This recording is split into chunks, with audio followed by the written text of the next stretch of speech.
Bienvenidos a este video con algunos hechos relevantes de la historia de la maravillosa ciencia llamada química.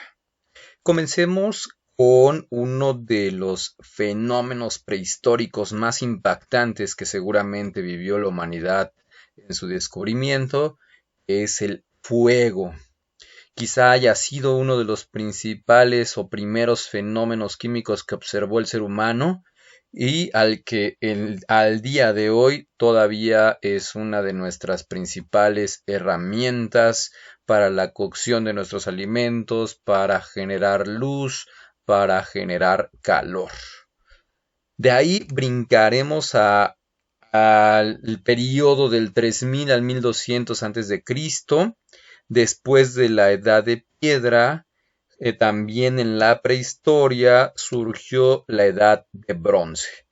Es una maravilla que el ser humano de esa época haya descubierto al elemento llamado cobre y lo haya combinado con el elemento llamado estaño para, a través de los orígenes de la metalurgia, calentar esta combinación de elementos y juntarlos para producir una mezcla llamada bronce, que hoy en día la conocemos como aleación.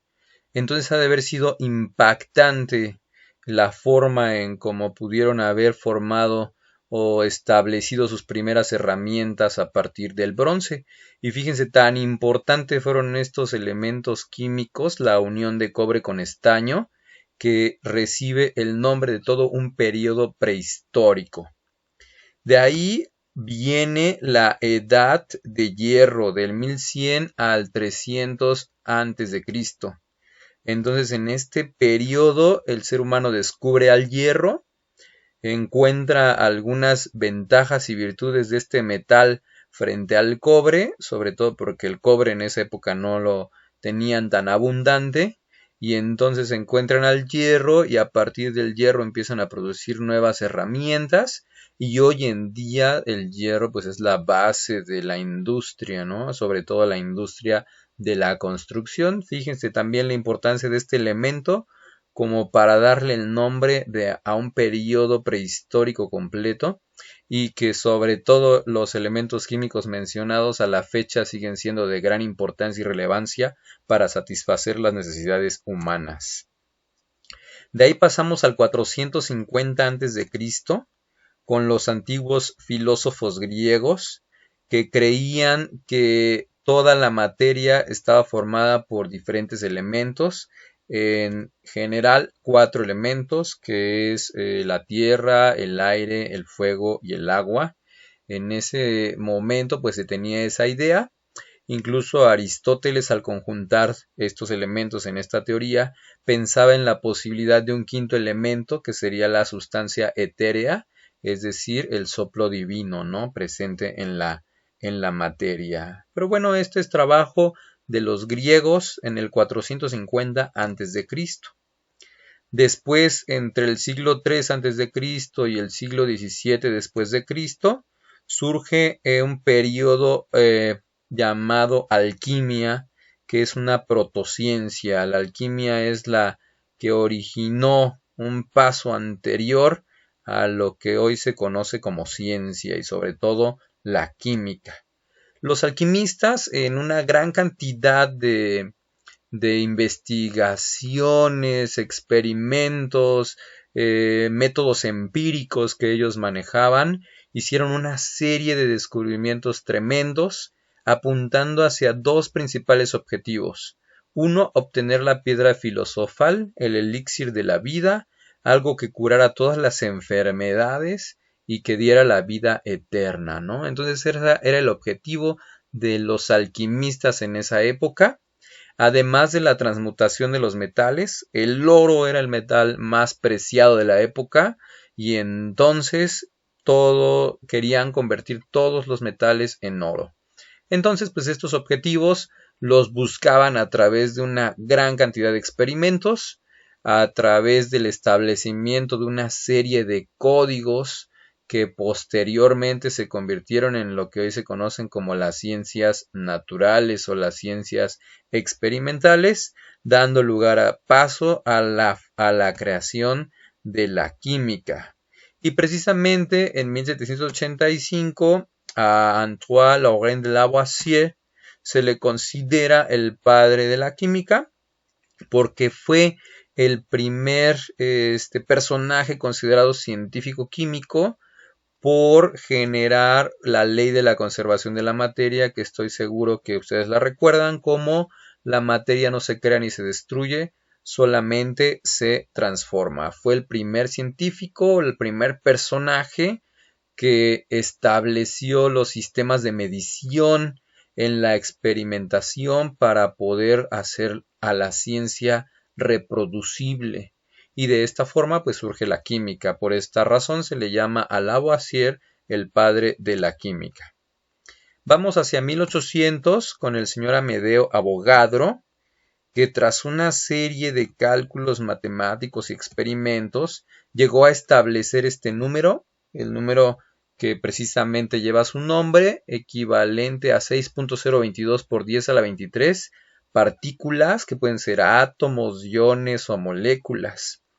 Y este número se considera hoy en día como la unidad de cantidad de materia en el sistema internacional, que es el mol.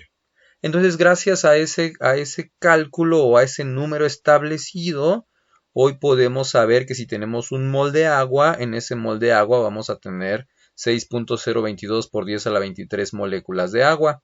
Y también podemos saber que tiene una masa de 18 gramos ese mol de agua, y cada mol de diferente sustancia pues va a tener una masa diferente. Y lo que va a ser cierto es que cada mol de lo que sea va a tener 6.022 por 10 a la 23 unidades. Entonces este es un valor muy importante para la ciencia. Les repito que hoy juega o es la base de la unidad llamada mol en el Sistema Internacional de Unidades para la cantidad de materia. Bien, vayamos a 1858 con el personaje Stanislao Cannizzaro, donde él fue uno de los primeros científicos en poder establecer la unidad de masa atómica, también a través de varios cálculos que él realizó. Pero bueno, gracias a él, hoy la tabla periódica cuenta con la masa atómica. Esta es otra revolución de la química, donde la unidad de masa atómica es relevante para el futuro de la ciencia.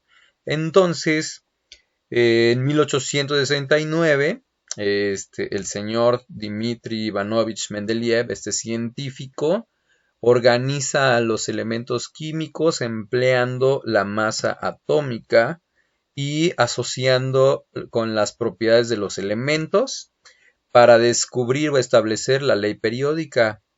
Esta ley dice que la masa va creciendo periódicamente a través de los elementos químicos, y que las propiedades químicas y físicas de los elementos se repiten periódicamente mientras aumenta la masa. Y es así como establece una primer tabla periódica, y a Mendeleev se le considera precisamente el padre de la tabla periódica.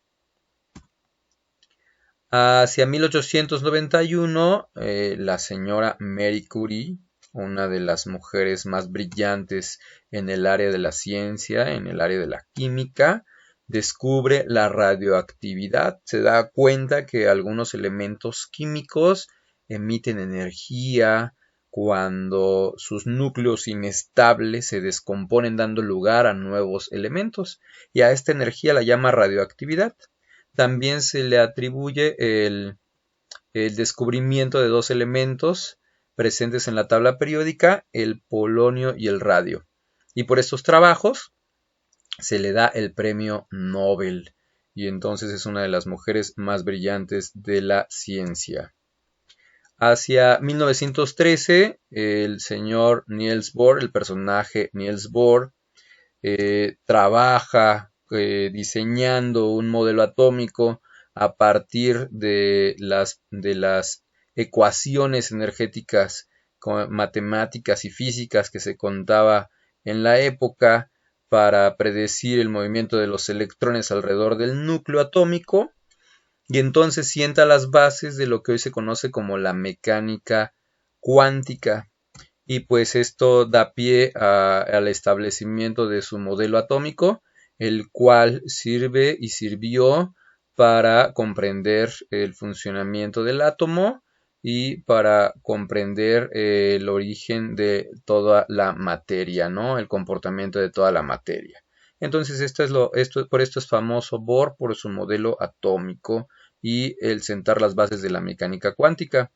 En 1916, el personaje Gilbert Newton Lewis establece, bueno, ustedes recordarán los diagramas de punto, que también se llaman diagramas de Lewis, donde Lewis se las ingenia para colocar un diagrama donde está el símbolo del elemento químico y los electrones de valencia, los electrones de la capa de valencia, y de esta manera puede explicar con mayor exactitud al enlace covalente. Entonces, por esto es reconocido el señor Lewis.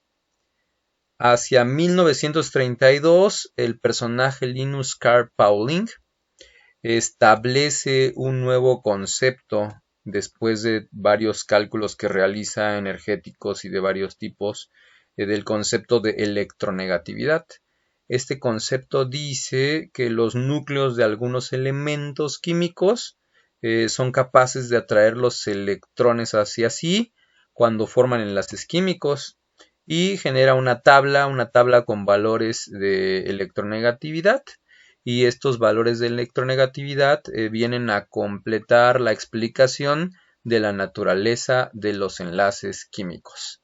Muy bien, hasta aquí le vamos a dejar con esta introducción a la historia de la química con los datos más relevantes de la misma.